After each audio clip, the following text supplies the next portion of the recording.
if you could explain what is the crack? Hey, the crack. How can I have the crack? What's the crack? What is the crack? You are the crack. Welcome back to Audio Crack. We have a very special guest today, a reoccurring guest, one of the best guests we've ever had, Chase Winovich, a former defensive end for the Patriots, Browns. Am I forgetting any right there?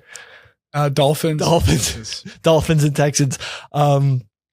So Chase, I was looking at the news today, looking at some of the stuff going on, and I was like, you know who would be the best person to talk about these topics is Chase. Chase, I think we've gone from more of a guest to we had a really awesome night out in Brooklyn, and it was really fun. So I think we're now more than just a guest host relationship. I think we're friends now, compatriots, and it's great to have you on.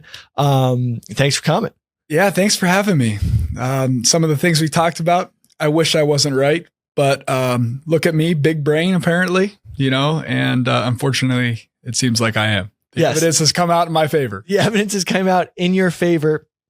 Unfortunately. Before we get into that, he's talking about fluoride, people. That's probably in the title of the podcast. But Chase, what are your thoughts on uniforms? Uniforms, big fan. Big fan of uniforms. You look at the most iconic figures of all time, Jim Harbaugh. You got to start with Coach. Belichick, the hoodie. Steve Jobs, Chase Winovich, Billy Football, Billy Barstool. They all got uniforms. It's you don't have to think about it. You just wake up, you pick the same thing, maybe.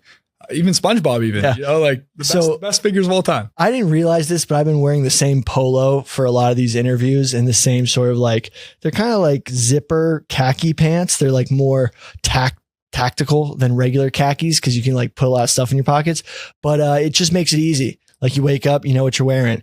I feel like a lot of people spend too much brain power deciding what they're going to wear. I think Mark Zuckerberg said that the less decision making you have to make in a day, the better processing for important decisions. So putting stuff on in the morning, that's a big decision. The uniform just keeps it simple. I think that's a philosophy that a lot of people miss out on, but I promise next time we are doing this, I will wear a different polo. Hey man, it wasn't a critique. I liked it. I thought it was nice. You always got to rep the brand. Audio Crack has some big news coming up. Next episode, we'll be able to break it to you guys. And with that big news, we might be coming out with some merch soon. So you might see some Audio Crack merch coming across, and I'll be rocking that as my new uniform, and I'll make sure you get some as soon as possible. Yes, please send it my way. But so first topic I want to talk to you about is Jerod Mayo, head coach of the Patriots, came out last night. He was saying, Jacoby Brissett's QB1. This morning, he's saying Drake May outplayed Jacoby Brissett and he's QB1, keeping us guessing. What is your insight into that sort of quarterback battle? You've been in a bunch of locker rooms across the NFL. How does that play out? Are coaches playing mind games on the quarterbacks, or is it more just straight meritocracy? Great question. I'd say when you have two quarterbacks, you don't have one. And that's an interesting dilemma for them to kind of have to go through. I think that ultimately, if you make a decision, it's like the end of the game. If you want to get the ball, you better not freaking miss. Usually I swear when I say that, but I'm protecting your Audio Crack listeners. No, you can curse on here. Fuck. Beautiful virgin ears. Fuck. Okay. Yeah. You're running away with that one. We can say whatever we want on here. Yeah. Anything? No, I'm just joking. I'm just kidding. Free pass. No, I'm kidding. But that situation is interesting. So I actually played with Jacoby on the Browns. And so I know him firsthand. I've obviously been on the same team as him.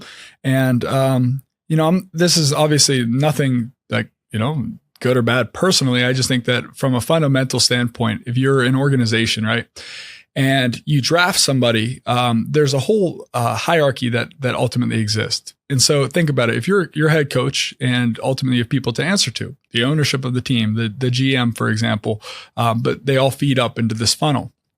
So you pick somebody in the first round. It could be a quarterback, defensive player, it could be a kicker. It doesn't matter. It's like you take the shot, you better not miss. And so there's this expectation that ultimately this is our guy. And so Drake, he's going to have his opportunity to perform, whether it's now or later, just because of this sort of ushering in this pressure that's, ultimately being put on the coaches, but, henceforth onto him. And so, yeah, I don't really necessarily agree with like, kind of like, we're going to do this and we're going to do that. Ultimately, though, that I think that this is, Jerod's first time being a full-time head coach, or even a head coach. And so it's like, this experience is new for him. And so I think that sometimes, it's like, well, I thought this, and at the end of the day, not being afraid to change your mind and actually go here is something that is totally entitled to him. I think that wishy-washy, like, go back and forth, which I think some people perceive it as, is an interesting dynamic, considering Jacoby is somebody that has historically been kind of like, he's a good player, but it's kind of like, look at the Browns. It was like he was like their guy in lieu of the anticipation that Deshaun is going to be suspended for the first couple games. So. Now, were you on the Browns during that whole Deshaun situation? I was. So what was the locker room like when he was being sat? Did anyone really get any answers on the whole thing, or was everyone just like minding their business? Yeah, I can't really divulge a lot of like information that was from the locker room, but I will say this though, that, in this country, you're innocent until proven guilty. That's a fundamental right of, Americans. And that goes into like the app that I made, and like, just like, not that specific situation, of course, but, the premise that, listen, in the jury of public opinion, people's personas, they've come to their own conclusions. They're like, this individual or that individual is guilty without actually like having due process, a chance to actually defend yourself. And I think that, my opinion on the situation is that it would have probably been a lot like better for Deshaun and even the team if people could just like actually talk about it. But it's so charged, and you're like supposed to act like this thing doesn't exist. Like he's not suspended, and like, for me, it's like, I just think that, there's a lot of nuances that I am not familiar with. And I don't think anybody, except if you were there, really truly is. But, he wasn't found guilty. I mean, two grand juries or whatever, like they deemed like, okay, well, this isn't worth actually pursuing. And so that's not nothing. And at the end of the day, like, how long must he live? I mean, it's not, it's counter, productive to like let him live in like a state of shame or something for something that he was found to be not necessary to pursue, or they don't have enough evidence, or whatever the metric was. And that was in civil court. It wasn't criminal, correct? I think they pursued to see like criminal, like if there was like the means to actually pursue him criminally. And this was on the heels of like different political strings that the ownership had. And like, so there's a lot of things that were kind of going on behind the scenes. Do you think the Texans set him up to not pay him? Because that was something in the back of my head. You probably can't comment on that, but moving on back to the third. I got nothing but love for the Texans. So I don't know exactly all these ins and outs. True. I just know that like if we're in the locker room and people could just like talk about it, like, and just be aware that, like almost as if it's not that it's not a big deal, but like you're here, it's like, I didn't decide all these things. Like, why should you be like not allowed to like actually speak about it? It just seemed a little weird. Yeah. Back to the Patriots real quick. Joe Milton, he's balling on that roster. Do you still stay in tune with all the teams that you used to play for, or are you more checked out of like the inter squad type competitions, rivalries? Or are you sort of less invested now that you're out? I don't really like follow to like that's, specificity. I'd say I'm a big, I'm a big believer in like, I put my mind to something, I go out and do it. Yeah. And, right now I'm just like full on entrepreneur. I put my mind to solving problems in this world, and I'm starting with, NDAs, which for me is like personal, because like, I experienced as a player, I saw some of my teammates go through stuff, and I was like, well, my teammate had a picture of him taken while he was sleeping. Like, think about it. How do you defend against that? Yeah. You can't. Like, anybody with a phone could take a picture of you in that state. So it's like, I just think that, the point is that ultimately, in order to do, big things, like it requires and great things, you have to have a certain level of focus and commitment, and like kind of divulging my energy into like, reading up on like, follow the drama and stuff doesn't necessarily produce that result for me. Well, for those who don't know, what's your new company called? Signet. Signet? Signet like the ring. Oh, nice. Yeah. So basically we're patent pending for the ability to sign legal documents via QR code or tap. So, we provide we partnered, I can't say the name, but, one of the best law firms in the world. So it's like, we had a programmer that was part of our team. We fired him, hired his boss. We did 7 different logo iterations before we got to this beautiful sword. And so we're in the process of some renovations that we're about to push out the next couple of weeks, but, totally unaddressed market, and, it's going to change the world. Sweet. Well, moving on. Fluoride. So we talked a lot about fluoride the first time you were on, and now a new studies came out from the National Toxicology Program that concluded that higher levels of fluoride exposure are associated with lower IQ scores in children. Specifically, fluoride levels above 1.5 milligrams per liter in drinking water were linked to lower IQ in children. This level is more than twice the recommended fluoride concentration of 0.7 milligrams per liter for U.S. community water supplies. The NTP, the National Toxicology Program, conducted a systematic review of published scientific literature on fluoride exposure and neurodevelopment and cognition. The review evaluated studies published through October 2023. The findings were based primarily on epidemiological studies from countries like Canada, China, India, Iran, Pakistan, and Mexico. So they had moderate confidence in the scientific evidence showing an association between higher fluoride levels and lower IQ in children. So that has to do with double the amount of fluoride that is the national level. That's the highest. So 0.7 versus 1.5. But, if more is causing definite effects, less is definitely causing some effects. So it probably impacts people different. So you're right. You're right. How to give flowers where flowers are due. Thank you. So what do you think, has been the national, the impact of that across generations? It's probably compounding. It definitely is compounding. And so, are you done or just want to make sure? No, yeah. I want to hear. Yeah, cool. So here's my stance on it is that, it's a neurotoxin. There's zero, nada, none FDA approved products that have fluoride in it. And so, my only question, I was talking to a friend about this, and I honestly, it's just it's so true. Do you really think this is the only metric, but you could look at the numbers and all this stuff. Do you really think they care that much about your teeth? Do you think they care that much? No, we'll put you in prison if you get rid of the fluoride out of the water. It's that important. Pay for our every cavity to get filled. Pay for our dental care. Pay for our health care. They do not care about your teeth. They literally would rather you not have teeth because they could just feed you soup. It would be cheaper and you would be dumber. Oh, think about it. Do they care about your teeth that much? Yeah. It is a byproduct of, what am I saying? The fertilizer. It is a byproduct of fertilizer production. So I think in my head, I think it's more of a greed thing. It's we have this byproduct. Well, it helps teeth. So let's just sell it to every public municipality to put in our water and blah, yada, yada, yada. Oops. Everyone's stupid now.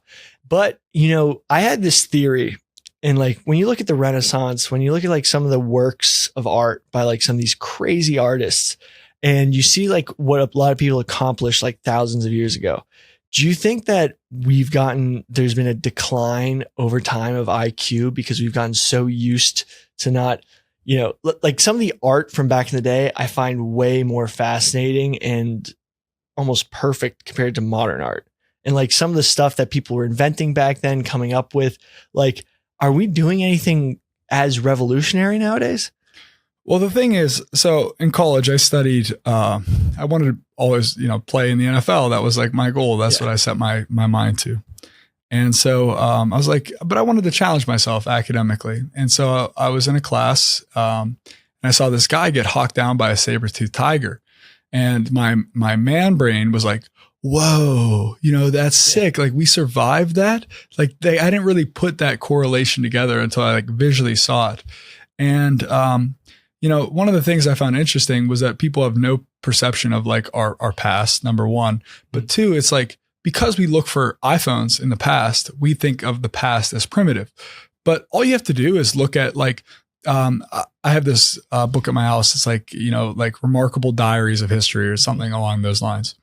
And if you look at, like the handwritten letters that Napoleon and his correspondents and his marshals had written. Horny. And you look at like the writing, like the letters are beautiful. I mean, they're like pieces of art. They were just letters that they were just jotting down their ideas. And if you look at most people's notebooks nowadays, I mean, some of my friends, it's just like people's like that, you see even like, my notes, most people's notes, it's like, they're not, anywhere near the level of sophistication and beauty in which these individuals are ultimately coming towards. And the problem is that it's on so many different fronts. It's like, where do you even start to begin to unpack this and kind of unravel where the problems start and where they end, and like, how bad and substantial they are. And I think that when it comes to fluoride, it's not just the fact that it lowers your IQ and makes us dumber, which is true.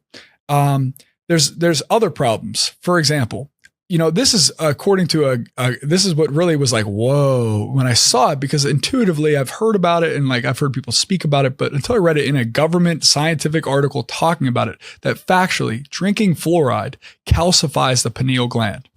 That's a fact. Like the woo woo, like sort of like, okay, well, this is it sits in the middle of your brain. This is like activates your third eye. All that stuff is separate. Like from a factual standpoint, it calcifies your pineal gland. And so you think about it, you drink fluoride, it's a topical solution. Like the application is that as it passes through your teeth, you're providing fluoride to it. The problem with like, oh, well, if it's only 0.75, then it's fine. That stuff is all bullshit. If you think about it, if you're a construction worker and you're in the middle of Miami and you're working and you're drinking from a big fat gallon of jug of water versus some guy that's in an Eskimo, he's an Eskimo or in an igloo, right? Somewhere, he's obviously going to drink more water in Miami in the heat than somebody else. So you can't control the amount of fluoride you're ultimately really consuming into your body. And so it's like, what is the downwind effect of that? Well, it's not good. It is not good. It ultimately, it serves their means to ultimately make us fatter, sicker, slower, stupider, more dumber, like it make us more depressed. And so you just look at like the broad strokes, right? And I'm not here to fearmonger. I'm an optimist. I believe in human potentiality. I believe in human goodness and human spirit, human will to fight. That's America is all about, is what is literally founded on. And I think that, I think that people aren't just going to lay down and just like, let us and our children be poisoned. That to me is a ridiculous proposition. And so it's like, get the damn fluoride out of the fucking water. It's that simple. Like we do not want to be poisoned. And until people realize and accept that like the government does not give two flying fucks about your teeth, then like we're in trouble, because like, that is a microcosm. Think about microplastics, right? So many. And I don't know where I set my water down. Water's right there. Yeah. By the way, Chase practices what he preaches. I actually have his last water bottle. I need to give it back to you. It's on my desk. He only drinks distilled water. He gets the fluoride out and then he'll drink it. So he has it right there. I mean, it is true. I mean, and honestly, we joked about this last time, people talk about CT and concussions. That might just crack the pineal gland that's been calcified. It's a balancing act. Like everyone gets their pineal gland calcified. Only some of us are able to break out of it through intense head trauma. Exactly. Honestly, well, I think even coming to some of these conclusions, they're like, had I not, like, it's ironic, right? Yeah. I was talking to somebody close to me about this recently. It's ironic that, like, for so long, like the glyphosates in our food and like the aluminum in our food, like, all these chemicals, fertilizers, pesticides, et cetera, like the GMOs, the manipulation of these things that are imperative to us as human. This is our food that goes into our body. Our body converts that, to fuel and ultimately converts it to us. That's how we remake ourselves, all our cells, et cetera.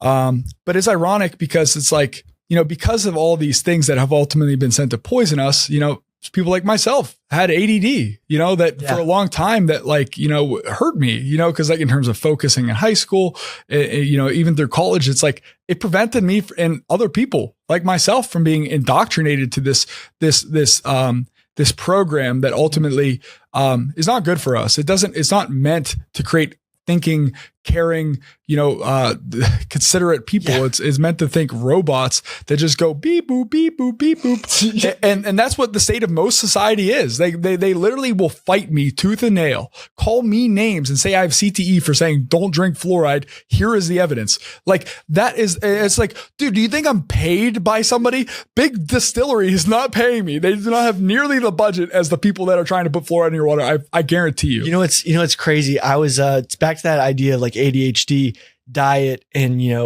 I was told I had ADHD, but it didn't impact my schoolwork until basically I got to like test taking, and then I was like, let me just get the drugs because it improved my scores. But I was in Africa recently, and I'm interested to see where this goes. A week ago, and I was eating the food. A week ago, yeah, it's honestly a crazy story. I almost crashed into an elephant. I have family out there, and we weren't going safari. We were going to visit family. I would have felt really bad for the elephant. No, I would have been dead. I mean, you hit a moose. By the way, the elephants out there are a problem. Like everyone's like, oh, elephants, save the elephants. Those things are big as hell. Those things, if there's too many of them, they will fuck up your town, your village, kill your kids just because they're like hormonal. Like there's this thing called must, where the males, like the young males aren't allowed to live with the females and calves. And there's usually one big male who's allowed to live with them. And all the young males are just out being like revelers and bachelors. And they're in these bachelor groups because like every now and then they pop off, their testosterone goes through the roof. And they just start killing anything that moves. And there's a big problem because older elephants to discipline the younger elephants to like make them not like attack rhinos. So there's all these videos of these younger elephants like hitting puberty and just killing rhinos, destroying villages, killing people, like going after hippos, just like attacking calves because they want to mate with the mothers. And they're just crazy. There's too many. Just horny, angry. And in Botswana has the highest concentration of elephants, I think, in Africa. There's more elephants than people.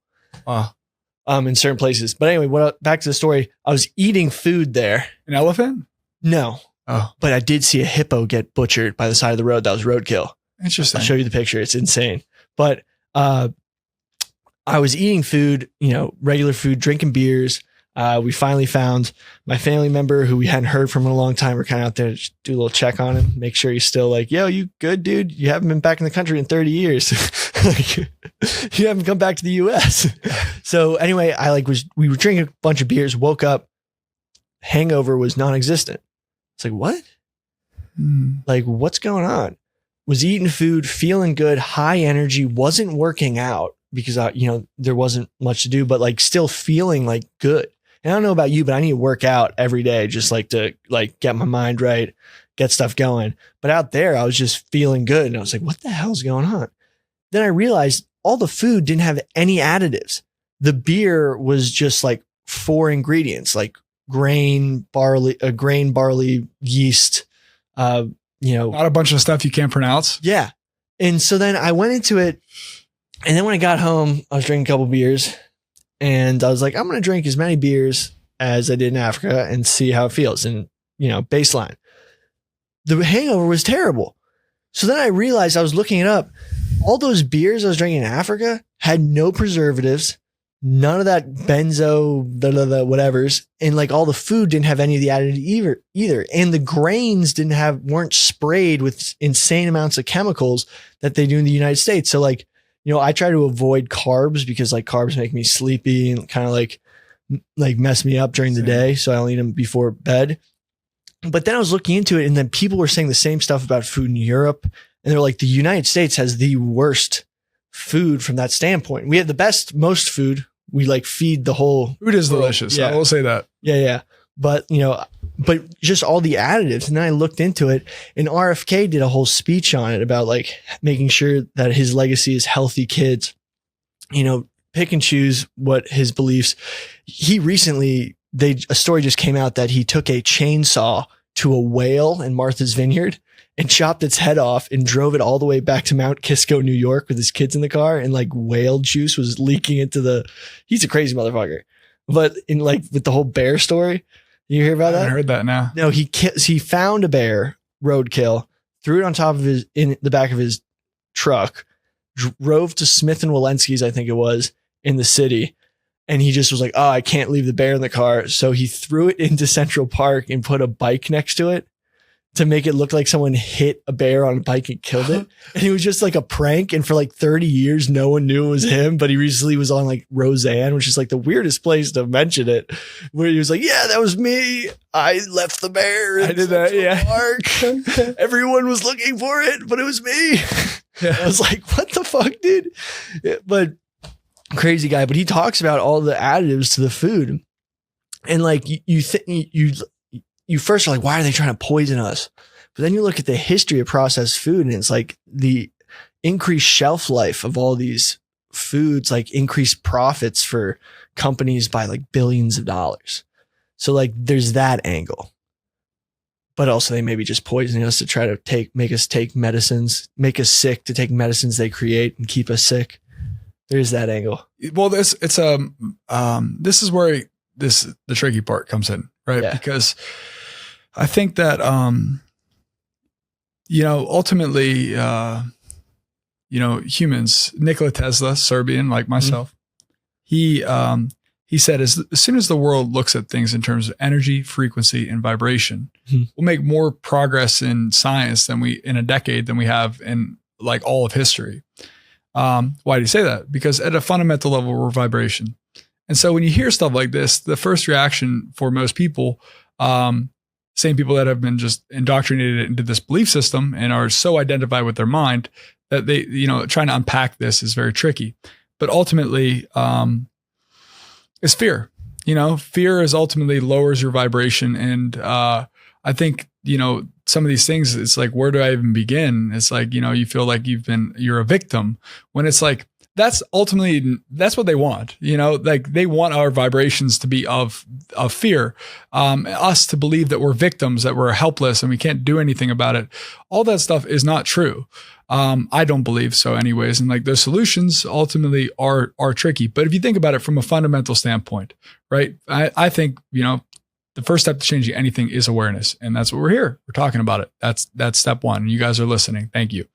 But ultimately the thing is that when it comes to food, right, you think about it, it's the same thing with politics, where it's like you have this pendulum. So you have this arms race. You go anywhere in a grocery store, and we'll stick to the inside for now, because you talk about like the quote unquote organic stuff, like all the stuff going on with Tropicana, like all. What's going on with Tropicana? I believe it's Tropicana. They're the ones getting sued because it was like, it's, just orange juice or whatever. Like they had like, just orange juice, but they did the same thing with apples and all this stuff. Meanwhile, like it turned out that wasn't the case. And so ironically, they were arguing like, there's a court case with just the orange juice one. Basically, a judge threw it out. They tried it again, and now they're basically like, oh shit, it's for apple juice, for their lemonade, for their orange juice. All these things have all these preservatives, all these chemicals, like fertilizers, glyphosates, all these things that are fucking terrible for us, all within the food itself. And so, okay, that's on the outside. We're looking at it, and so there's this wave that's been happening, right, of people and like fighting back. And you look at on the inside, try to find food that has avocado oil in it, versus seed oils. Yeah. Good fucking luck. And I'm sorry for swearing, but it's true. Good luck, because in the middle of the grocery store, you may find one or two items at most grocery stores that have that in the middle. Even ice cream. Yeah. Finding ice cream without seed oils. Think about it. What does a seed oil have anything to do? Why does that they need to be put into ice cream? It doesn't. But if you think about it, there's several layers to this, and ice cream's kind of separate. But, for most items in a grocery store, especially processed food, number one, you got shelf life, right? Number two is that you have this ingredient that is ultimately way cheaper to produce than something like avocado oil, for example, or even pure actual, olive oil.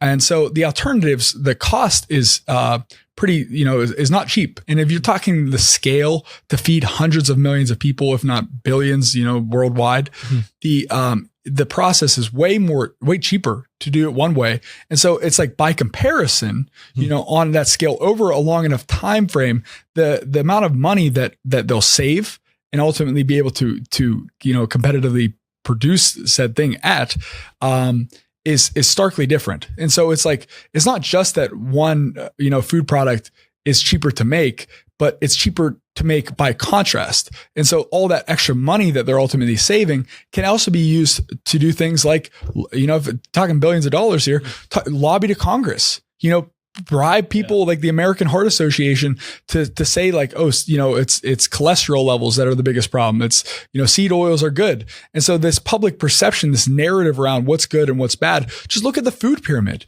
just like a couple decades ago, they're like, you got to drink a gallon of milk and eat a whole loaf of bread every single day. Like this is the epitome of health. And now it's looking back, it's just like, what? Eating this loaf of bread and drinking milk would now it's like everybody's like lactose intolerant and, has gluten allergies and all this stuff is kind of funny because we can't do it. But so they changed their narrative and they changed their tactics. And now they're trying to get us to eat bugs and say meat is bad. Listen, I played in the NFL. My job was ultimately to feel really great and to get jacked. Yeah. I mean, that was my job. To weaponize your body. To weaponize my body. So like the things I put in mattered. I've tried different diets, and I'm not saying that I think that it's complicated because people have different gut microbiomes. They have different blood types. There's a lot of things that ultimately go into it. But to have a blanket statement and say meat is bad when every person that I've spoke to, and I've picked a lot of people's brain on this because as if my job depended on it. If it was bad, if it didn't actually help, trust me, NFL teams who are essentially like, we are a sports car, like the F1 race, people, they would not feed us steak. And it's like that, this narrative around like meat is bad or like all these chicken farms and all these eggs that are ultimately like disappearing. It's to make us fat and sick. And it's the same people, same levers being pulled ultimately that are responsible for the fluoride. It's like, at what point is enough? It's like, stay the hell away from our chickens, we want our eggs. Like, we're not buying this bird flu, influenza, all this bullshit about ultimately it's like, yeah, maybe that stuff is real. I'm sure I would not want that monkeypox too. Name a virus, it's like ultimately and then they use this media machine to hype it up and make us like to swallow all this fear around like, this is bad. It's like, and it will fight you tooth and nail to say that this is not like, I think at the end of the day, there's autonomy with every person that's listening to this, that every person that exists to decide for themselves. And it's like, you don't need a scientist to tell you a stove is hot. Like you put your hand on that stove and your hand is going to get burnt and you're going to say that shit was hot. It's the same thing with eggs. It's like, with food, it's like, see for yourself. Don't just take the cheese, especially because, just removing that thesis that they do not care about your health. Like that thing alone, you have to be responsible for it. The world is fat, sick, slow, and stupid. Over half the world is obese. More people than ever are on antidepressants. And it's like, until this narrative gets flipped around and people are cognizant, okay, that this is not the right way. The way that we're going right now is not it. But people are so subverted to think that if we're on an airplane that, not only is the airplane going down, but it's like people want it to go down. Yeah. So it's like, we got to get a parachute or figure out how to turn that plane, turn this bitch around. Did you ever see the chicken coop radicalization? What happened with idea? Well, first thing is, you get farm fresh eggs. You build a chicken coop and you get farm fresh eggs. And you notice that the eggs, the yolks are different colors. They taste better. They're tastier. And, some of them are bigger. They come in different sizes and you're eating them and you realize, wait a second, what the hell are they feeding us? If this is what eggs truly are, their natural form. And then you start researching down the whole food pyramid stuff, like what they're doing, factory farming, how much chemicals and stuff they're pumping into everything. And then you go down a rabbit hole just from getting chickens in your backyard. Yeah, it's really crazy. I mean, there's levels to it. Like, I think that obviously if you've gotten to the point of getting chickens and procuring them and like having your own eggs, first off, you've had a level of awareness and cognizance and been like, wow, this, you don't just do that for the fun of it. Like, go get all this and like do that just for shit. Dude, I used to have chickens. You did? It was dope. Wow. That was when I was, and they were so cool.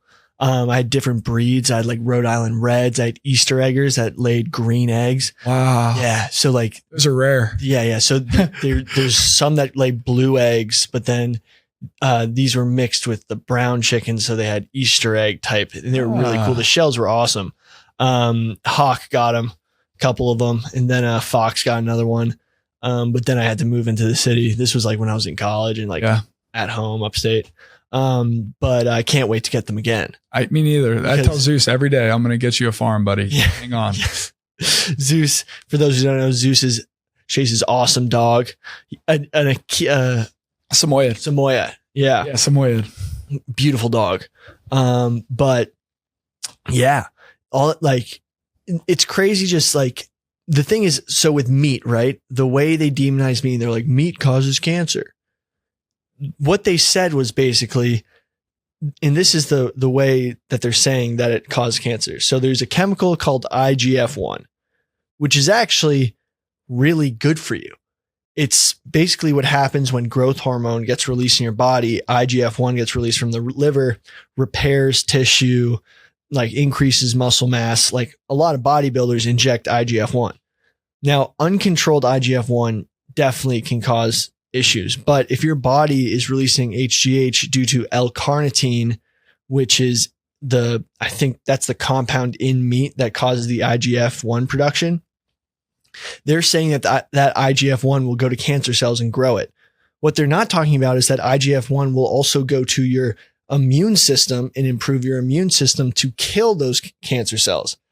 So they're basically using a lab hypothesis of if you put IGF-1 into cancer cells, they grow, as opposed to taking the whole body into account. They're almost like it's like a falsity to like sell beyond meat. Like there's just such a huge market to find alternatives. Like the whole non-real milk market between like oat milk, soy milk has become $1 billion industry. I always say, can you milk an almond? No. Can you milk an oat?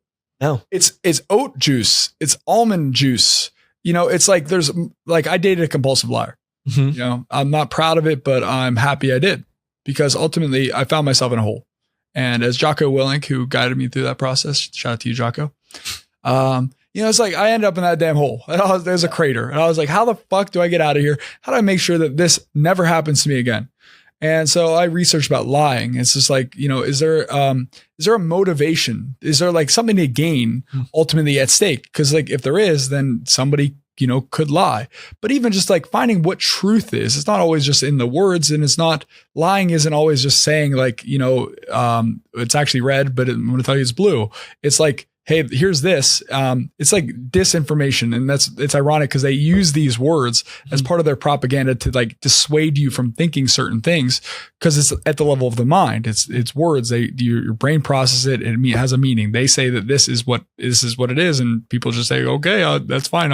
I drink fluoride. I like fluoride. You know, meat bad. And then they're like, oh, I need antidepressants. You know, it's like, no, you're sick. No, you're obese. You know, no, you can't get a girl, you know, at the bar. You know what's crazy is the normalization of the side effects of the sickness. So like body positivity. It's all a sham, dude. It's the whole thing is a sham. Band-aids on top of band-aids, because in the root problem is like you're eating processed sugars that cause your metabolism and that causes your liver to release insulin way too fast or something, and causes excess fat to gather way faster, subcutaneous fat. So like you know your stuff, dude. I'll give it to you. Actually, that whole thing I just said is a total bullshit. I think it's something like when your blood sugar spikes so high, your liver or kidneys start to release fat because it's trying to store that excess sugar. You know, but I don't know the actual shit. I know insulin's involved. I just said a bunch of buzzwords that I know. 1000%. I mean, honestly, like it sounded legit to me. I think that, you know, at a fundamental level, I'm not the expert when it comes to like, you know, like the X's and O's of nutrition, like this does this and that does that. It's like, I just know from personal experience as an NFL player, somebody that's been jacked, you know, that's still pretty damn strong despite like not doing the same amount of rigorous workout routine that I ultimately have done for my whole life. You know, I come from firsthand experience about a lot of this stuff. And I come from a place where, as I said earlier, it's like, I have nothing to gain. You know, I really just love this world. I love, you know, as somebody that played in the NFL, you pull up any clip of me playing football, anyone from when I was 7 years old all the way till I retired. And you see the passion and fire in which I played the game with. I mean, you know, like that on a long enough time scale was, would have destroyed me. You know, it destroyed a lot of other people. I mean, I made people shit themselves before. I've knocked people out of games. I've knocked people out. I've broken my hands, broken a bunch of bones. You know, it's like, but to get myself to that place, I had to treat myself as disposable. You know, finally, I had an experience with football. My whole body went numb. I was in practice. I was like, and I was like, wow, this shit sucks. Like, you know, my whole body's numb. I can't move it. And I went home. I asked myself, do you love yourself? You know, I looked at myself in the mirror. I don't know why I asked myself that day, but, it's like, if you do, then why would you do this? Right. And so ultimately, I think that I went from this pendulum of like, you know, really just like subconsciously, like, you know, treating myself as something that's disposable, all for this, like, you know, for this money and this, you know, this clout or fame or whatever you want to call it, this love for my family, like externalizing all this stuff. But I tell you what, you know, like if somebody's like, you know, has a different experience, I'd be open to hear. But from firsthand experience, love is impossible to source or really find outside of you. It can, it's really hard to find within.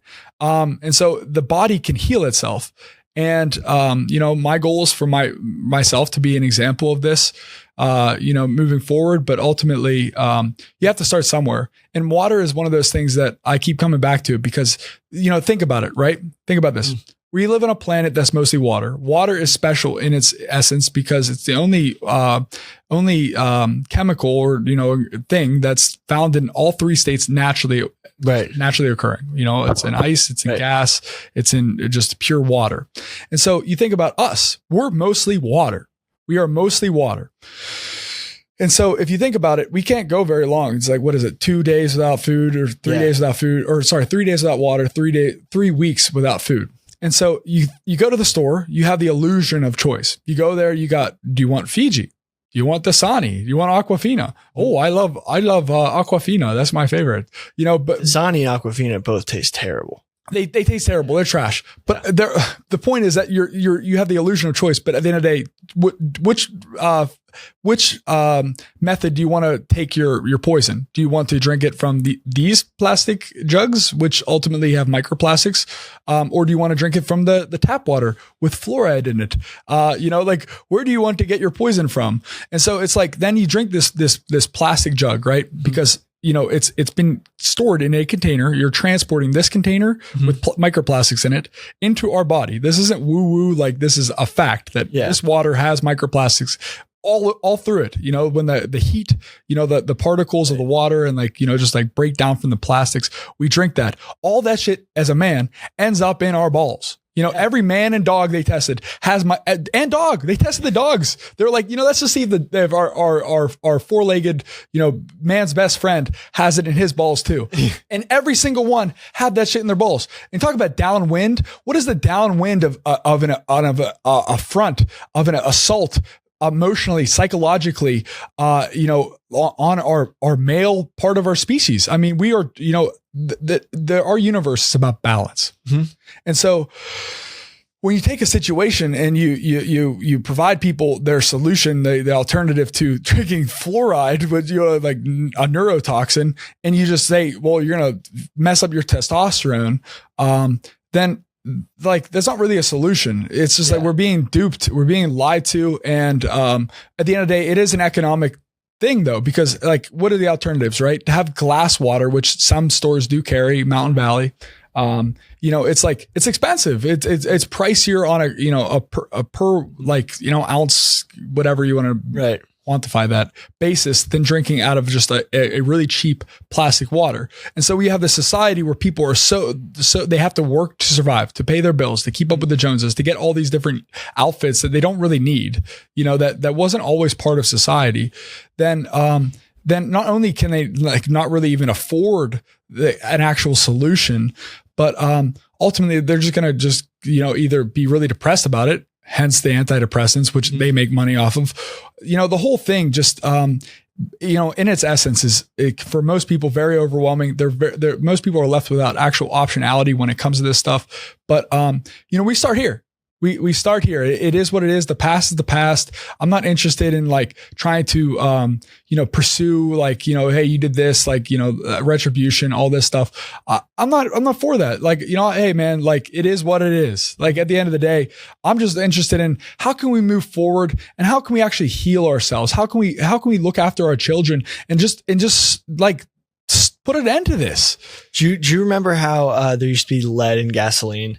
And like they talked about the Romans having lead pipes and causing them to go crazy. And like the crime rate was much higher when there's lead in gasoline. Meanwhile, we're doing the exact same thing with microplastics. We still have lead, by the way. There's like, I forget, like the big metal jugs. If you look at the lid and at the bottom, they have lead on them. They come from China. The Stanley. Yeah, there's Stanley. I got to shout this guy out because I messaged him last night. My phone's off, but I'm going to turn it on. You could tell just like the sincerity in somebody's voice. Like nobody's paying this guy to go on Instagram and do a lead examination test. As far as I'm aware, maybe he sells merch. I have no idea. I would buy some if he did.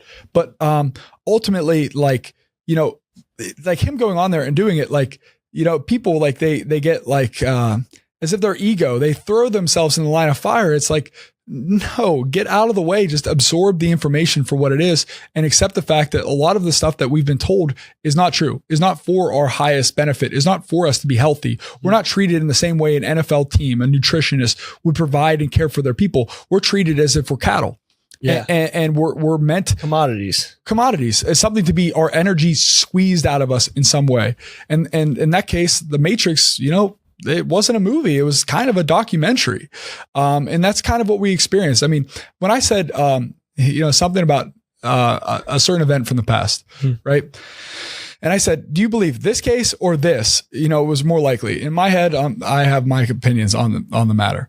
But, it's like, it was like 88% of people were like, it was like the options were, I was kind of joking, but it was like, does this not make sense? You're pointing them to the evidence, or do I have CTE? Like 88% of people said I had CTE. Reluctantly, just like fluoride, just a couple weeks ago, there's a video never released before, like 23 years or whatever it was later. And you could see the explosions from like the side of the building. And, a bunch of people texted me apologizing over that incident saying like, hey, I'm sorry. The thing is, it's the same thing as for this. Like, I really feel strongly. Getting to what you were referencing, it was explosions from the side of building 2. Yeah, one of the buildings. So basically 23 years went by without anything being released on the said topic. And I've gotten away from speaking about it because at the end of the day, it's like, like some people, and I've taught people, I hate to say you're just pointing out what you see. Exactly. But some people, like thinking about it, the lay person, the last thing that these people need is to be vaulted. Like, this shit was, not as we've been told.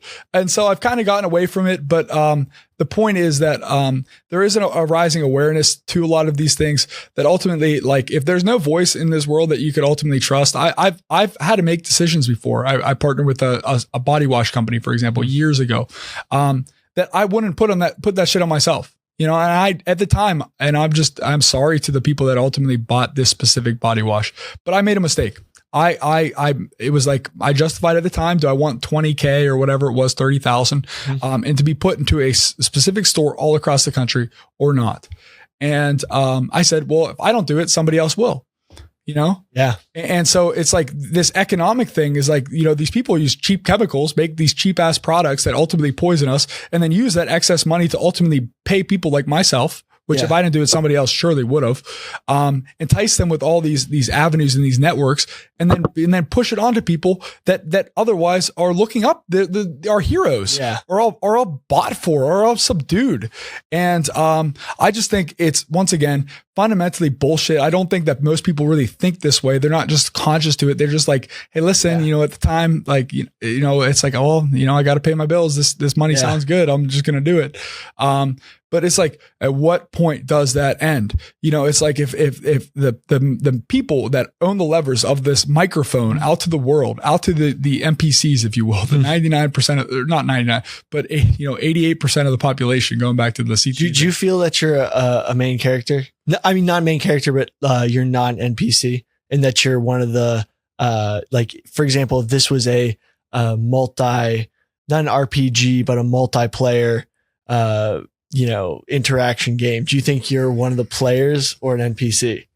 I will say this, is that left to my own devices, I would have destroyed myself. Like CTE has been found in people after high school that have killed themselves. Like, it's not like playing. I'm sorry to laugh. It's just like, it would have. I was having this discussion. I do a lot of side quests.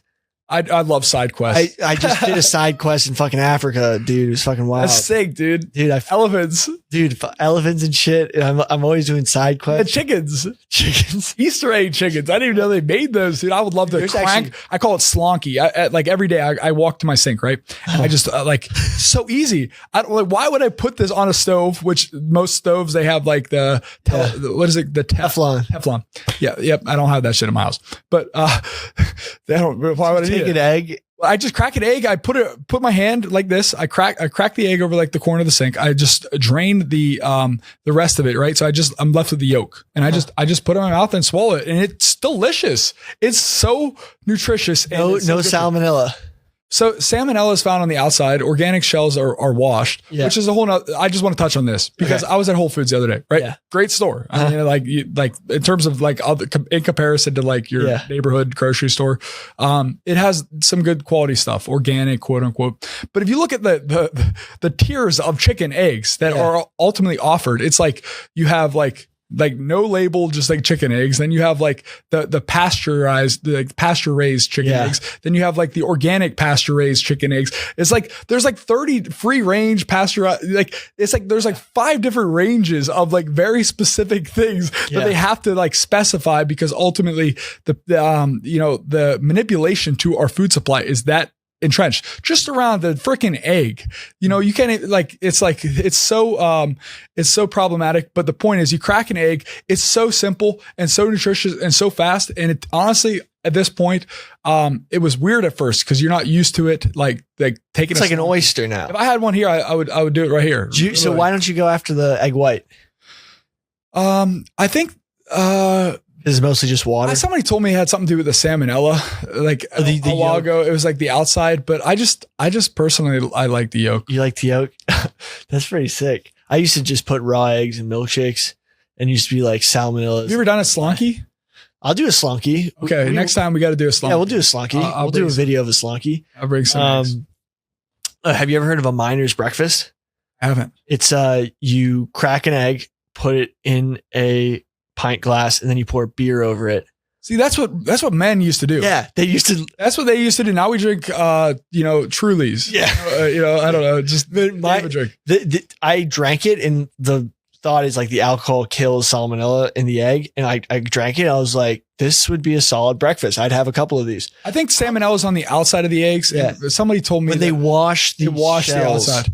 When they wash the shells, the salmonella can get into the egg. There's a raw chicken experiment, raw meat experiment, too. He's done a bunch of like different things. This guy is a character. He's like a philosopher. He basically uses this. He'll eat something really gross, like raw chicken, all this stuff. And then he'll like write, like, that's how he kind of conveys his message. And like stuff he says is very profound. And like, he's really grown an audience because it's like, whoa, like eating raw chicken, disgusting. But, it's like, he ate raw chicken for like over 100 days straight or something like that. And, he's just like, I'm going to keep doing it till I get sick. And he's never got sick. And so like built up a tolerance, maybe. I don't know what the ultimate solution is. I just think that like, it goes back to the teeth. Once you have that thread of thinking, it's like, do they really care that much about you getting salmonella? You know, So you should start eating raw meat. well, we're the only animals that I don't eat raw meat really. I mean, I guess some seafood raw, and like I've eaten raw meat before. Tuna. I did some tuna this weekend. How was that? My mom's neighbor caught a tuna and it was swimming at 1 p.m. We had it fried up by 6. Wow. It was dope. Yeah, I bet that was delicious. Yeah, it was awesome. Good for you. But back to raw food. Beef, like I'm not scared of handling, but like chicken gives me like, wait a second, I gotta wash everything. Yeah, no, I agree. But, you know, it depends on where you get your chicken from. Like, are you killing the chicken right there and then eating it? You know, it's like, I think there's levels to this. I'll say that we are animals. People are separate from that fact. We think we're something other, but really we come from the animal kingdom. You know, it's just, it is what it is. Like we're not a part of like from it. We're a part of it, of nature. And, we're the only animals that cook our meat. You know, the only reason we cooked our meat wasn't purely from like a disease standpoint. It was also, is because it's a survival mechanism between like, think about a woman, right? Her birth canal is only so big. You know, and so therefore, like if we're eating meat and our brains are getting bigger, we have a surplus of calories that are ultimately going through our body. We could feed this bigger brain, but there's also a war because at the end of the day, when you're standing up, you're upright, your hips narrow down from when we were in nature. So it's like there's this arms race between how big of a brain that we could ultimately push out with like. You know that. So it's like, what has to give, right? Well, teeth, for example, are one of those things. And so if you look at when we would imagine like having like, you know, eating vegetables, like, you know, having big teeth or just like gnashing. I've seen a gorilla in the wild. Exactly. And the big teeth, right? Yeah. Exactly. And so it's like your teeth got smaller as we were able to cook because the amount of chews that we had to actually chew through were smaller. Well, isn't there also the idea that we were on the savannah and bushfires would kill animals and burn them? And then we realized that it was easier to eat the food because none of the other animals wanted the burnt meat. I think that aspect. I think that the theory, as I understand it, right, and this is an evolving science because there's a lot of extrapolations, like theories about why stuff works. Because I mean, as far as I'm aware, nobody has a time machine. And so you think about it, it's like if we were scavengers, like lion, it really is it's like kind of as a taboo, like kind of like, oh, we were like, you know, PUSSIS. Yeah. We were IES. We were pussies. We were pussies. Yeah. Because we were just scavenging. I think I've spelled that wrong, but you get the premise. You know, that we were scavengers. And so it's like, they think that there's like a weakness, but you know, it's really an opportunistic hunter. And so, you know, if you think about it, right, what was left over after a saber-toothed tiger took something else down? Well, it was the bones. And so if you crack open the bone, you have the bone marrow. And so with that, then it was like, okay, we started, you know, our brains started to get bigger. We started to work together in groups. You know, our weapons started to get better. Then it's like, okay, we started to eat some meat. We got a little taste for it. We're like, wow, okay, this is delicious. And now we like come into this full circle where it's like this thing that has been a fuel source for us for thousands and thousands and thousands of years. Now all of a sudden we're supposed to believe that eating bugs and eating vegetables is the way. Meanwhile, look at the people that are peddling this to you. Yeah. They do not care about you. I can't say that enough. These people do not care. Look at Bill Gates, you know, look at him. Look at his body.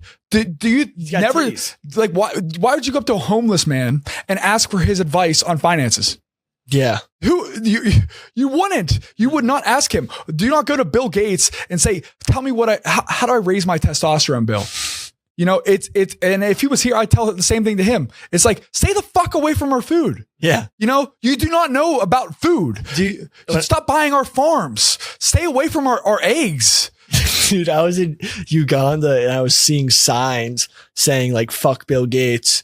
Like they all fuck the Gates Foundation, like graffitiing all this because apparently he'd come into villages, the Gates Foundation, and then for the first time in hundreds of thousands of years, the village would have problems conceiving. And they're like, wait, what the hell? Exactly. Yeah. So you talk about fertility, you talk about testosterone, you talk about making us fat, sick, slow, and stupid. I mean, like there's certain people that are part of it. And it's just like, once again, you judge for yourself. I don't care about Bill. Like, you know, I'm not saying like, you know, let's go get him. Let's arrest the guy. You know, like good for him, whatever. I just don't get why people, they lack that filtration, like kind of that critical. the ability just to think for themselves to even the smallest degree. If you look at somebody, then him make it super simple, and you look at somebody and they're not having success themselves, then don't take advice from them. If he is fat, if he has man boobs, then maybe you shouldn't say yo, maybe what he's saying is good, like good food. Yes. So there is the angle, and this is a new one on the Bill Gates pushing the vaccine, was that he was trying to be very pro-vaccine while he was getting a divorce because of his Epstein connections. His wife divorced him because of Epstein. That's on, they haven't explicitly said that, but that's the reason why she divorced him. So while this divorce was happening, Bill Gates was trying not to lose half of his money. So he was being like, I'm going to be, the vaccine, so pro-vax, that the spin was going to be his wife was anti-vax if she tried to divorce him, as opposed to the Epstein thing, which was the obvious one. So there's that angle to why he was pushing the vax so hard.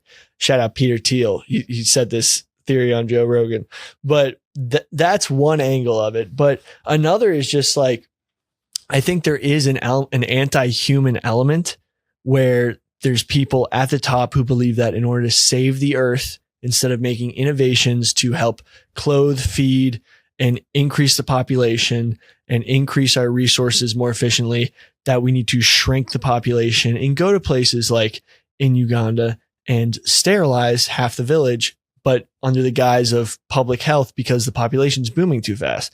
And do you think they really care about the vaccination problems that they're dealing with in Uganda? No. Think about it. One day, those guys in a certain level, right, are richest, are wealthiest, the people that are looking after us, guiding this, stewarding our collective consciousness, could say today, August, tomorrow, next week, whatever, August 30th, August 29th, nobody in America is going to be hungry. Nobody, not one person. We will make sure that every man, woman, child, dog, pet, cat, nothing, people will have food on this day. And, they don't do it. So you think that they're just going to go over to Uganda and be like, you know what, all of a sudden we really care, and they're going to use their media team. They're going to show them injecting people with these chemicals, but God knows what is in them. And, under the guise that they're doing something good. I just think that the whole thing is, at the end of the day, a farce, respectfully. But once again, I just think that, there's a reason why, Trump wanted RFK part of his vaccination team when he was in there. Yeah. I saw a video, who knows what's real, what's not. I wouldn't be surprised. You could probably look it up online if you could even still find it, but it was Bill Gates, no, we can't have that. We can't have it. Why could we not have that? Why could you not have somebody that's has a critical eye that actually cares, that actually is coming from that place? Think about it. As a CEO of a company, right? I look at a problem, I solve it like an engineer. How do we ultimately accomplish that mission? If the mission is that the thesis is that humanity is a problem, we need to eliminate some of the population in order, in order for us to protect the environment and all these things. I don't think they care about the environment either. I don't think they really care when the same people are making plastics that ultimately go into the ocean and just survive forever. I'll say this though, is that, Mother Earth, right? I never talked about psychedelics on a show before. And so I'll say this is that, our human ancestors, from the earth, you think about it, the most abundant organism is mycorrhizae, mushrooms, right? Psilocybin, not psilocybin specifically, but it's a compound found in mushrooms. At one point I went out to Grand Teton National Park. Beautiful park. It's got its name. I don't know for those of you history buffs out there. French explorers and trappers were out there. And they saw these mountains and they're like, wow, that looks like a big pair of titties. That's what it's Grand Tetons, Grand Teats, the Grand Mother Earth. Yeah, exactly. Heat of the world. And I walked barefoot through Grand Teton. Think about that. That shit there's snow. It's literally hard to do. Yeah. But it's one of those experiences, right? That you can't really talk about. You just have to see for yourself. But listen, if it wasn't that true to me, I wouldn't come on a podcast and even speak about it. You feel the earth is alive. There's trillions and trillions of this network that ultimately flows through. The point is that Mother Earth is very powerful and she's been very patient to us. It's imagine if you're in a bar right? And there's two guys, one guy's smashing a bottle over somebody's head, and you're like, oh shit, everyone's attention's on it. But at the end of the day, like the bar owner still is like allowing us to be in this establishment. Mother Earth, she hasn't extinguished us for a reason. You know, she could produce volcanoes that would cover the earth and have in the past that nearly made us go extinct, bottleneck events. And she isn't. And so that to me gives me hope that she still believes in us, is that ultimately, like, just as like, you know, she's alive, I think that she's nurturing us in a particular way for a particular reason. And, you know, I said this before, you know, I said love will win. And I thought about it some more. Love has already won. You know, love, you can't defeat it. Energy flows from a negative to a positive, and that's the wave. That's the wave that we're cooking up, baby. It's like we're raising these damn vibrations, and we're flipping the script. You know, like the future is unwritten. Like the Natasha Bedingfield song that I was dancing to at a wedding. Fucking love that song. I was dancing. I literally slipped, smashed the ground. The vibes were so good that I got up and I kept dancing. I was holding my arm like this, gushing blood. It was spewing. It was literally, my girlfriend was crying. And I was like, you know what? Like, this is what it's about. It's unwritten. Yeah. Like we have that ability within our own selves, first and foremost, but collectively with those that we care about, you know, our children that we look after, to say, the government does not care about my children's teeth. Yeah. I'm not putting this fluoride, which is a known neurotoxin, into their bodies, into their precious little beings. And the same can be drawn to all these other extrapolations of like, do they really care about your child's vaccination status that much? You know, do they really care? Does the guy that has man boobs really care about the diet that you're putting in your body? No, he does not motherfucking care. And, you know, I'm a big proponent. Like, listen, I hope my curse words are forgiven, because at the end of the day, I hope it doesn't dilute the message. I hope it comes across as genuine, because it really is. Nobody's paying me ultimately to do this. I just feel really strongly. We've gone through a lot. That's a lot. And your message is very powerful. And I thank you so much for coming on and talking about it. Yeah, thank you for having me. No, of course. I love having you on, because you give a perspective that like is uplifting and at the same time thought provoking, and it's amazing. So one more thing I want to talk about, and it's a little way different, but just something that I thought you might have a good input about. So the Shroud of Turin. So something that is said to be the blanket that was put over Jesus's body after the crucifixion. So there's new data in a study that was done in 2024, this year, that there was an X-ray dating methods that suggest that the shroud's origins date back directly to the time of Jesus, 2,000 years ago. A lot of people thought that it was a medieval recreation, but there's now tons of evidence that they've done new tests in 2024 that show that there was, they analyzed the blood stains and found that they had creatine in them, which just goes to show that, you know, reps for Jesus. Jesus was lifting and take creatine. No, just kidding. That's when he did. He definitely did. Yeah, He's jacked. He definitely was so jacked, dude. Yeah, dude. Jesus was definitely jacked. No other way. He did not drink fluoride. I can't. He drank wine and his testosterone was so high. He made it himself though. Yeah. No, GMO free. But basically they found that there was creatine, which is something that gets released into the bloodstream during a traumatic event like working out or being put on a cross.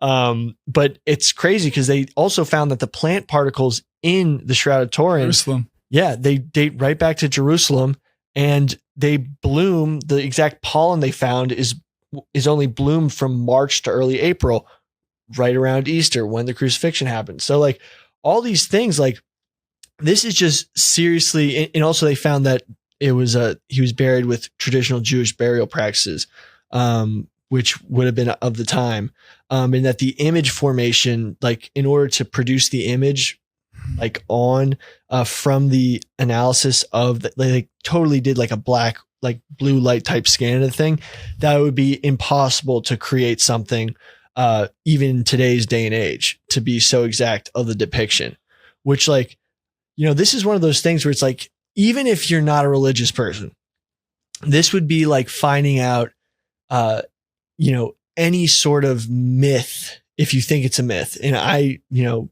don't think that, but that there's serious evidence that this myth happened. It would be like finding, Achilles is, skeleton with a fucked up Achilles. Probably not an Achilles. You couldn't find that, but some evidence fucked up ankle. Yeah. Like it's something that's so fascinating. And I don't think it's, this doesn't show that Christianity is real. Like, that religion, the whole basis of, religion on earth is real, but it shows that there is very strong evidence that Jesus of Nazareth existed just from, and they're trying to do DNA analysis on the blood, but like these findings are like super significant that, it wasn't just created in some French monastery to pass off, and that there's like this thing definitely came from the Middle East 2000 years ago. And, the blood stains have creatine in them. It's not paint. It's real blood. Like there's a lot to that. That's just like, kind of another thought provoking idea. And, hey, I mean, if he existed and if he's, it's just mind blowing, like seeing all the analysis and data points on it. Mm-hmm. It's just something that is sort of like, whoa. I mean, we haven't found a lot of other people in history with that much evidence. Really cool. I mean, it's just like to explore it. I mean, trust me, I've been down some like rabbit holes and heard about some cool like historical things. I like the mystery of it. Right. Yeah. And I haven't heard of this. So it's like, for it to come to kind of fruition recently is really, really divine and beautiful timing. We'll wrap this up here. I got to go in 5-10 minutes here. So stick with us, those listening. I hope you guys can follow this thread of thinking. Everything in the universe to a certain degree has history. Some history that we, may think about now is actually how it happened. But for the most part, that may not be true. But, going back to the school system, right? There's a point to this, I promise. Mm-hmm. So we have been indoctrinated to sit in neat, orderly rows. Your teacher's up there. She's explaining a certain topic. We sit there and we learn how to memorize this information, right? There's, meanwhile, this school itself is like, has walls around it, barbed wire practically, you got guards, it's kind of a prison. I mean, they think about it. It's like, so your ability to basically, absorb this information the teacher's speaking about and then regurgitate it in some capacity on the test is your ability to do well. If you do well, you get to go to the better schools, the best schools. If you go to the best schools, then you can get the best jobs, then you can do the best things. So it's kind of this like entrapment for our best and brightest. And next time we'll talk about like the medical industry and like the problems that are on that front, middlemen between these pharmaceutical companies and us, i.e., unfortunately what a lot of our best and brightest doctors have become. The point is, bringing it back to you sit in neat, orderly rows, you learn how to memorize information. There is a clear reward, but from a young age, an indoctrination into this sort of process, identifying ourselves with who we are with our minds. And so you think about that incident, right?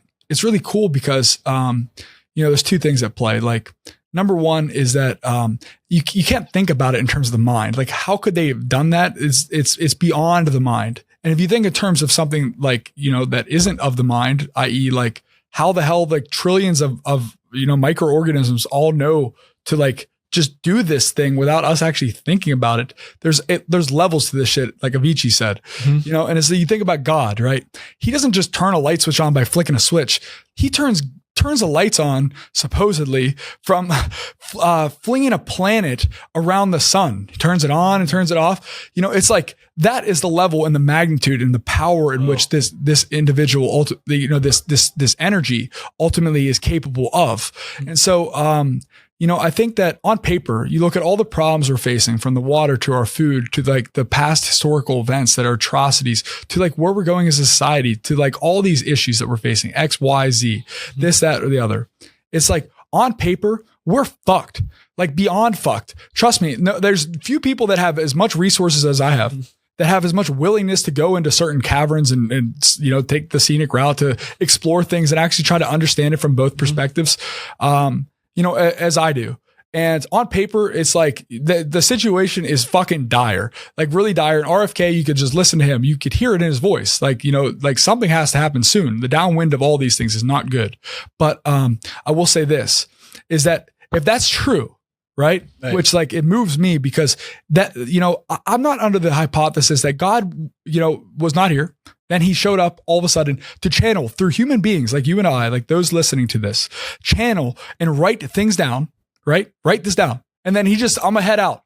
See ya. And I'm just gone. Like, I'm just like, did he just left us? He's just not here anymore. Yeah. It's like, I'm not under that impression, because if that's true, if he did leave, then we're cooked. But if that's not true, then people at the end of the day still have the faculties, the same things that they did to ultimately channel that same energy and create the same things. Like, that's what I'm saying. The future is unwritten. Those faculties are still intact. We have to just turn the tide slowly but surely. Start where you can. Start with the people around you. Start with the people that you care for. Start with yourself. First and foremost is stop drinking the damn fluoride. They do not care about your teeth. And until they pay for all their dental care, that, I will stand by that statement. Stay off the weed. Stay off the weed. Stay off the fucking fluoride, man. Like, they don't care about your teeth. Think about it. They don't care. Oh man, dude, this has been awesome. Thank you. This has been great. Thanks for having me on. Thanks everybody. Appreciate your time. Thanks, crackheads, crack maidens. Subscribe, hit all the likes, whatever. Just interact with it. Have a good one. Algorithms. Help the algos. Exactly. Yeah, buy the merch. It's coming. Big news coming. Big news. Thanks, everybody. This one is from Clay_Partridge. Not a question, but talk about RFK joining forces with Trump. Oh, well, I mean, seeing how the Democratic Party treated RFK, it kind of is a no-brainer for him to join Trump to sort of, show. I mean, they basically did to RFK in New York and in multiple different states what they did to me on the ballot in New York. It was pretty ridiculous. Basically, they sued him off the ballot. They did the exact same thing because they used the establishment to basically ensure that he never got on a ballot. Basically, he knows that the system doesn't allow any outsiders, any sort of independent thought. So he decided to join the side that he thought best represented the freedom of ideas and the freedom of, that America embodies. So I don't blame him for teaming up with Trump. I mean, honestly, I hope that Trump makes him the head of the CIA, and then he just ends up like unveiling all the secrets of like his uncle and father's assassination and more. Like, imagine if Trump was like, yep, now, they killed your father and uncle. Now you're the head of them now. But he's been doing some pretty crazy shit. Like back in the day, between the bear story where he left a dead bear in Central Park and now the chainsaw whale story, apparently he chainsawed off the head of a whale and drove it all the way back to New York from Martha's Vineyard. That's pretty wild, pretty metal, but he's a biologist without a biology degree. But he's definitely a wild card, man after my own heart. And he's jacked. This one comes from Campbell_Waters. Billy versus Arian, Rough and Rowdy. Who is scared? And keep in mind, Billy, this could revive Rough and Rowdy. I mean, I've already said I would do it. Arian's retired. He's made his money. There's no way he would do an entire fight camp to get embarrassed. I mean, it's just what it is. Bonus question from my own experience this weekend. We had a draft party Saturday night. Vibes were at an all-time high. I was mixing Pink Whitney in my Coors Light, double-dipping Barstool sponsors. The host was going to grill for the first time ever, but got vetoed by his mom. I didn't say I could grill, but I almost wanted to step up and offer my services, but I didn't want to take his man card. He's also a D1 wrestler, so probably not the guy you want to take a man card from. But long story short, can you grill at another man's house without taking his man card? Yeah, absolutely. You can absolutely grill. Honestly, it's like the favor. Huge favor. Last thing, Nick Piccinini will be fighting in Dana White's Contender Series tomorrow night at 8 o'clock for a chance at a UFC contract. Nick Piccinini, 3-time All-American, 4-time Big 12 champion, and 6-0 in the UFC. Tomorrow night, we'll be fighting in the flyweight bout. Good luck to him. He's a great guy. Hope he can pull through 7-0 and get that contract. Is that the guy that we're going to have on? Yeah, he was the guy we were going to have on. And I'm very curious to talk about him and his Seaport sandwich that I think got taken away from him. And I would love to know what happened and like maybe did they even contact him about it? Because it's called The King now. I looked it up, Big J Journalism. All the same ingredients. It's the same exact sandwich, a different title. It's called The King instead of the Piccinini. Oh, hell yeah. No, we'd absolutely have him on. We could even do it for like Thursday after the fight. Well, I think that wraps up the episode for today. Everyone, please subscribe. We've been getting a lot of traction on all socials, YouTube and everything. And that's all thanks to you guys. Crackheads, we're going to have some serious news coming soon. So Thank you to everyone who supported. Stay tuned. Please like, subscribe, keep adding on. We just hit 3K on YouTube. You know, we got to hit 10K. 10K, and Nicky is going to microdose mushrooms during an episode. Yes, for 10K, I will pretty much microdose anything. Cocaine, crack, heroin. We have Jerry After Dark, but how about NQ Gets Dark? It's going to be a fun time. All right. Thanks, everybody. Have a good one. Knock them down, yeah, and I should have known not to mess around with the nightlife or the bright lights or the women who won't be my wife. He told me, Sonny, leave them vices on the shelf. Oh, but the dogs